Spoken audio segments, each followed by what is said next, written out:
টি-20 বিশ্বকাপের আনুষ্ঠানিক প্রস্তুতি ম্যাচে কাল বাংলাদেশের প্রতিপক্ষ শ্রীলঙ্কা। সাকিব মুস্তাফিজের আইপিএল এর অভিজ্ঞতা কাজে আসবে বললেন বাশার।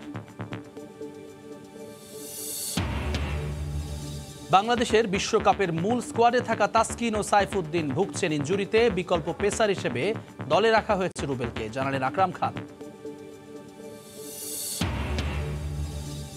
বাংলাদেশের টি-20 বিশ্বকাপ জার্সির আনুষ্ঠানিক উন্মোচন। ক্রিকেটারদের স্বাচ্ছন্দ্যেই পেয়েছে প্রাধান্য। বুধবার থেকে নিতে পারবেন সমর্থকরা। এবং নেপালকে হারিয়ে সাফের ফাইনাল খেলার সুবর্ণ সুযোগ হাতছাড়া করতে চায় না বাংলাদেশ। চ্যাম্পিয়ন হলে ফুটবলারদের বোনাস দেওয়ার ঘোষণা কাজী সালাউদ্দিনের।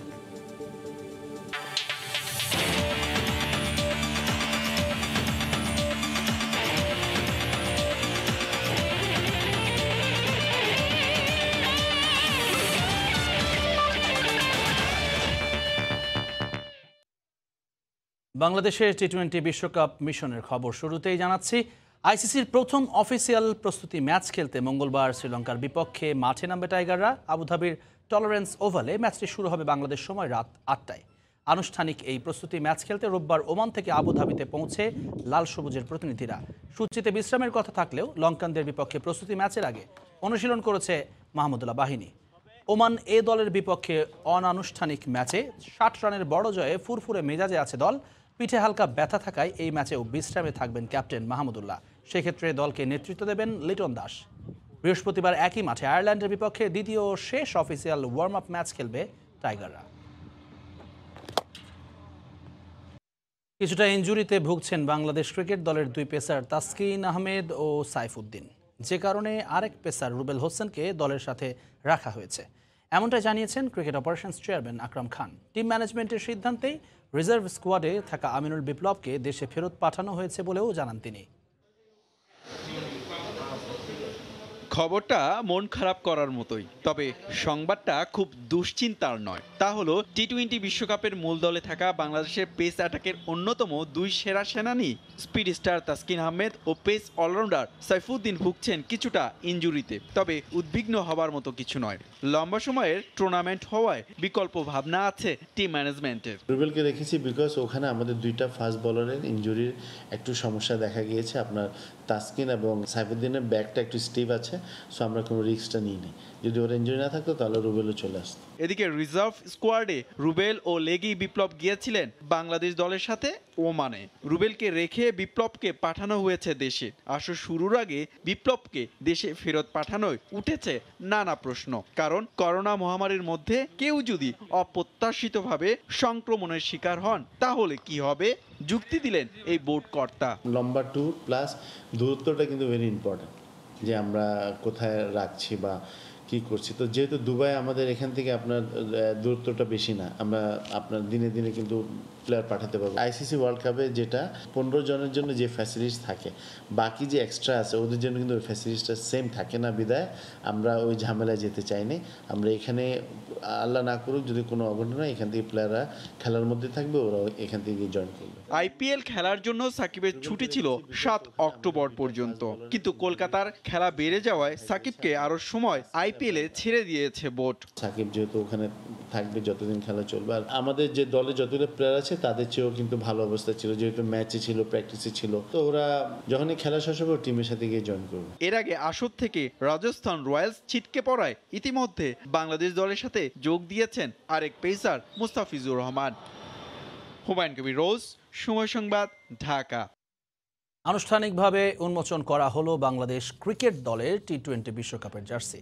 এ উপলক্ষে রাজধানীর এক অভিজাত হোটেলে জমকালো আয়োজন করা হয়। ক্রিকেটারদের স্বাচ্ছন্দ্যকে প্রাধান্য দিয়ে তৈরি করা হয়েছে এবারের জার্সি। দেশের একটি ফ্যাশন আউটলেট আগামী বুধবার থেকে টাইগারদের বিশ্বকাপ জার্সি কিনতে পারবেন সমর্থকরাও। টাইগারদের বিশ্বকাপ মিশন শুরু হয়ে গেছে। বিশ্বকাপের জার্সি গায়ে মাঠেও নেমেছেন আফিফ লিটনরা, কিন্তু আনুষ্ঠানিকতা বাকি ছিল। বিশ্বকাপ দলের কোনো ক্রিকেটার ছিলেন না, তারপরও আয়োজনে ছিল চাকচিক্য। সাবেক অধিনায়ক ও বোর্ড কর্তাদের উপস্থিতিতে আনুষ্ঠানিকভাবে উন্মোচন করা হলো টাইগারদের টি-20 বিশ্বকাপের জার্সি। বিশ্বকাপের জন্য করা হয়েছে 2 রঙের জার্সি, যেখানে হোম জার্সিতে সবুজ আর অ্যাওয়ে জার্সিতে প্রাধান্য দেওয়া হয়েছে লাল রঙকে। এবারের বিশ্বকাপের জার্সির সঙ্গে মিল আছে 2004 সালের টাইগারদের জার্সি, যে জার্সি পরে অস্ট্রেলিয়া ভারত বধের স্মৃতি আছে। বিশ্বকাপেও তেমন কিছুর প্রত্যাশা এই বোর্ড কর্তার। তো আমাদেরকে অনেকগুলো ডিজাইন দিয়েছিল, তার মধ্যে এটা আমরা বেছে নিয়েছি বিকজ অফ এই জার্সিটা পরলেই সবাই বুঝতে পারবে যে এটা বাংলাদেশ, যেহেতু এখানে বাংলাদেশের পতাকার কিন্তু জিনিসটা কিন্তু ফুটে উঠেছে। তো সেটা নিয়ে আমরা পছন্দ করেছি এবং এই জার্সিটা কিন্তু আমাদের লাকও একটু আছে, তো সেটাও বিশ্বাস করি বিদায় এই জার্সিটা আমরা পছন্দ করেছি। জার্সি প্রস্তুতকারী প্রতিষ্ঠান বলছে, জার্সি তৈরিতে সর্বোচ্চ প্রাধান্য দেওয়া হয়েছে ক্রিকেটারদের স্বাচ্ছন্দ্যকে। আমাদের প্লেয়ারদের ফিটনেস, প্লেয়ারদের জার্সির যেন ভালো ফিটিং হয়, ভালো ফ্যাব্রিক ইউজ করতে পারি, সেই জায়গাটা আমরা কাজ করতে পারি।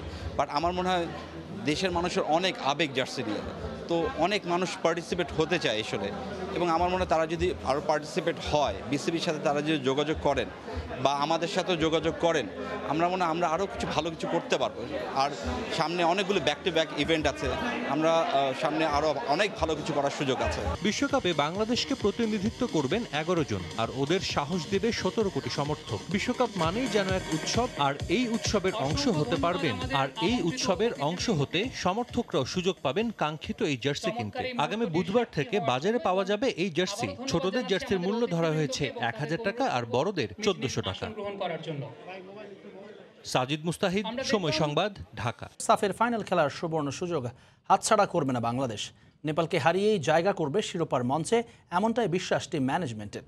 বাংলাদেশ নয়, চাপে থাকবে নেপাল, যা কাজে লাগাতে চান ফুটবলাররা। একই সঙ্গে এবার আর নষ্ট করতে চান না কোনো গোল স্কোরিং অপরচুনিটি। মালে থেকে এস এম ইকবালের রিপোর্ট, ক্যামেরায় ছিলেন সেলিম আহমেদ। টনক নড়েছে সাফ প্রশাসনের। আগের দিন হেঁটে হোটেলে ফেরা বাংলাদেশ দলের জন্য আগে থেকেই হাজির পরিবহন, সঙ্গে বোনাস, বড়সড় সিকিউরিটি বহর। এর আগে অনুশীলনে নেমে পাক্কা 2 ঘন্টা ঘাম ঝরান ফুটবলাররা। শুটিং অ্যাকিউরেসি নিয়ে কাজ হয়েছে সবচেয়ে বেশি। নেপাল ম্যাচের স্ট্র্যাটেজি এখনও সেট করেননি কোচ, তবে কৌশলটা হবে আক্রমণাত্মক, যার ইঙ্গিত রাকিব হোসেনের। 7 দিনে 3টা ম্যাচ খেলছে, যার কারণে ক্লান্ত ছিল, এই জন্য সবার বেস্টটা দিতে পারে না। কিন্তু সবাই এখন একটা ইচ্ছা যে সামনের ম্যাচে ভালো কিছু দেওয়ার, সবার সর্বোচ্চটা দেওয়ার, সামনের ম্যাচে এই আর ভালো করে খেলা ম্যাচটা উইন করতেছে। সাফের গেল 4টি আসর হতাশার প্রতিচ্ছবি হয়ে থাকা লাল সবুজদের সামনে এবার সুবর্ণ সুযোগ। নেপাল বধ হলেই হবে লক্ষ্য পূরণ।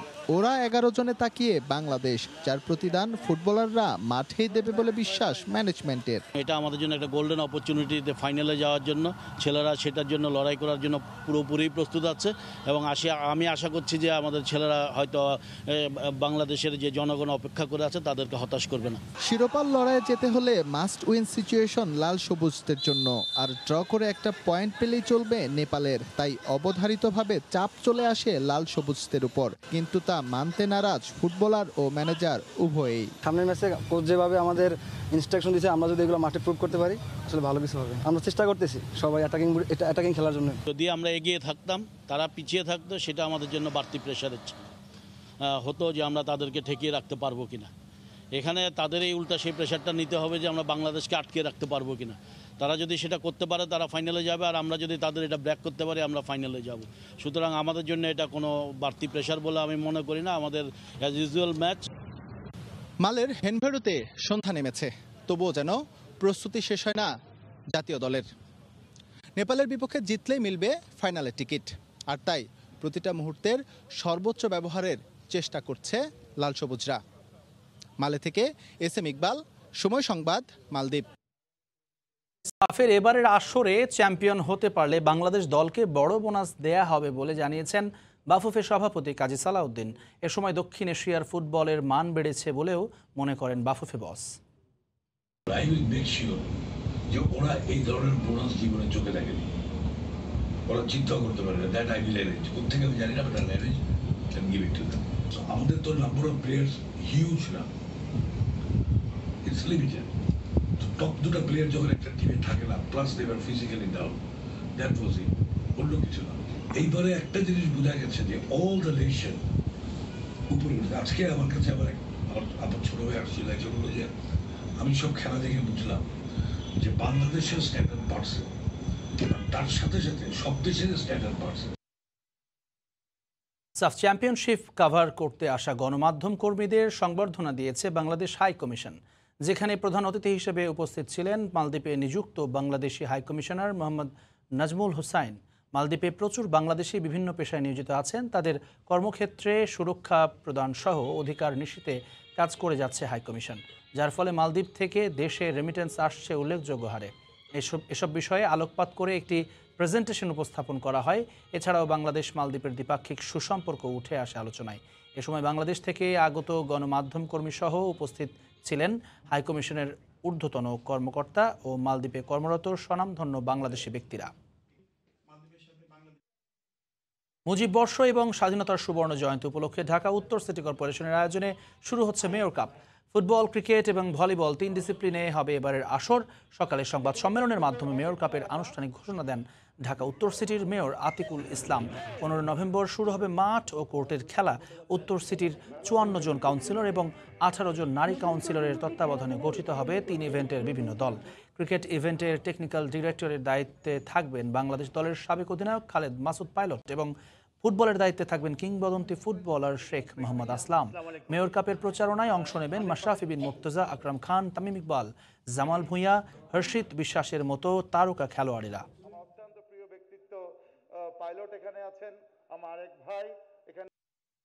জার্মানির বায়ার্ন মিউনিখে অনুষ্ঠিত হয়ে গেল 35তম জেনারেলি আন্তর্জাতিক ম্যারাথন। আর সেই ম্যারাথনে দেশের পতাকা হাতে দৌড়ালেন দেশটির বসবাসরত একই পরিবারের 3 জন বাংলাদেশি। দেশের পতাকা হাতে সাফল্যের সাথে ফিনিশিং পয়েন্ট শেষ করা 3 জনের গল্প জার্মানি থেকে শোনাচ্ছেন সহকর্মী বিটু বড়ুয়া। জার্মানির মিউনিখের বিখ্যাত অলিম্পিক স্টেডিয়ামে অনুষ্ঠিত হয়ে গেল 35তম আন্তর্জাতিক দূর ও স্বল্প পাল্লার ম্যারাথন। বিশ্বের নানা দেশের প্রায় 11,000 প্রতিযোগীদের সাথে দূরপাল্লার দৌড়ে অংশ নেন বাংলাদেশের হয়ে 112তম আন্তর্জাতিক ম্যারাথনে অংশ নেয়া ক্রীড়াবিদ শিবশঙ্কর পাল ও দেশের হয়ে নিজের দ্বিতীয় আন্তর্জাতিক ম্যারাথনে অংশ নেয়া মাক্সি শঙ্কর পাল, সাথে স্বল্প পাল্লার দৌড়ে দিব্য শঙ্কর পাল। দেশের হয়ে প্রবাসে একই পরিবারের 3 সদস্যের আন্তর্জাতিক ম্যারাথনে অংশ নেওয়ার বিষয়টি এবারই প্রথম। ভিন দেশে লাল সবুজের পতাকা হাতে দৌড়ে গর্ব শিব শঙ্করের। আমি নিজেকে খুব গর্ববোধ করছি যে লাল সবুজ পতাকা নিয়ে সুন্দরভাবে মিউনিক ম্যারাথন শেষ করতে পারছি। আমি আশা করি এই ভবিষ্যতে এই লাল সবুজ পতাকা নিয়ে আমার জীবনের শেষ পর্যন্ত ম্যারাথন দিয়ে বাংলাদেশকে পরিচিত করা। নিজে তো দেশের হয়ে আন্তর্জাতিক ম্যারাথনে রেকর্ড করেই চলেছেন, সাথে নিজের 2 সন্তানকেও লাল সবুজের পতাকা হাতে দৌড়াতে মাতৃভূমির প্রেমে উদ্বুদ্ধ করেছেন 56 বছর বয়সী শিবশঙ্কর পাল। I worked a lot, I trained a lot for this moment. I hope that every Bangladeshi who wants to accomplish a marathon can do it.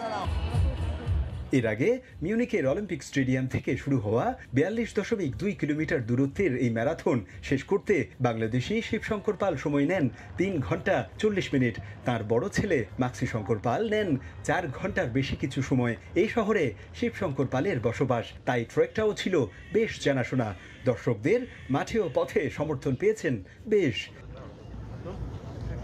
স্থানীয় সময় সকাল 9টায় শুরু হওয়া ম্যারাথনটি শহরের বিভিন্ন গুরুত্বপূর্ণ ও ঐতিহাসিক স্থান ঘুরে বিখ্যাত অলিম্পিক স্টেডিয়ামে এসে শেষ হয়। 19 বারের মতো বিশ্বখ্যাত এই মিউনিক ম্যারাথনে অংশ নিয়ে বাংলাদেশের পতাকা বুকে নিয়ে ম্যারাথন শেষ করতে পেরে বরাবরের মতোই উচ্ছ্বাসিত ঢাকার নবাবগঞ্জে জন্ম নেয়া শিবশঙ্কর পাল।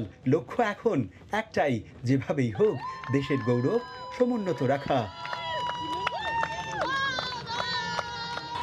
আন্তর্জাতিক দৌড়বিদ শিবশঙ্করের মতো দেশের নতুন প্রজন্মের অ্যাথলেটরাও যুগে যুগে দেশের মান ও গৌরব রক্ষা করবে, এমনটাই প্রত্যাশা সকলের। জার্মানির মিউনিকের অলিম্পিক স্টেডিয়াম থেকে বিটু বড়ুয়া, সময় সংবাদ। বঙ্গবন্ধুর জন্মশতবার্ষিকী এবং স্বাধীনতার সুবর্ণ জয়ন্তী উপলক্ষে জামালপুরে অনুষ্ঠিত হয়ে গেছে প্রীতি ফুটবল ও ভলিবল ম্যাচ। বিকেলে বীর মুক্তিযোদ্ধা আব্দুল হাকিম স্টেডিয়ামে জেলা প্রশাসন ও মাদক দ্রব্য নিয়ন্ত্রণ অধিদপ্তরের আয়োজনে প্রীতি ফুটবল ও ভলিবল ম্যাচ অনুষ্ঠিত হয়। জামালপুরের জেলা প্রশাসক মোর্শেদা জামান প্রধান অতিথি হিসেবে খেলার উদ্বোধন করেন। সুমন স্মৃতি একাডেমি ও জামালপুর একাডেমির মধ্যকার ম্যাচে নির্ধারিত সময়ের খেলা 1-1 গোলে ড্র থাকে। ফলে ম্যাচ গড়ায় টাই ব্রেকারে, যেখানে 5-4 গোলে ম্যাচ জিতে নেয় জামালপুর একাডেমি।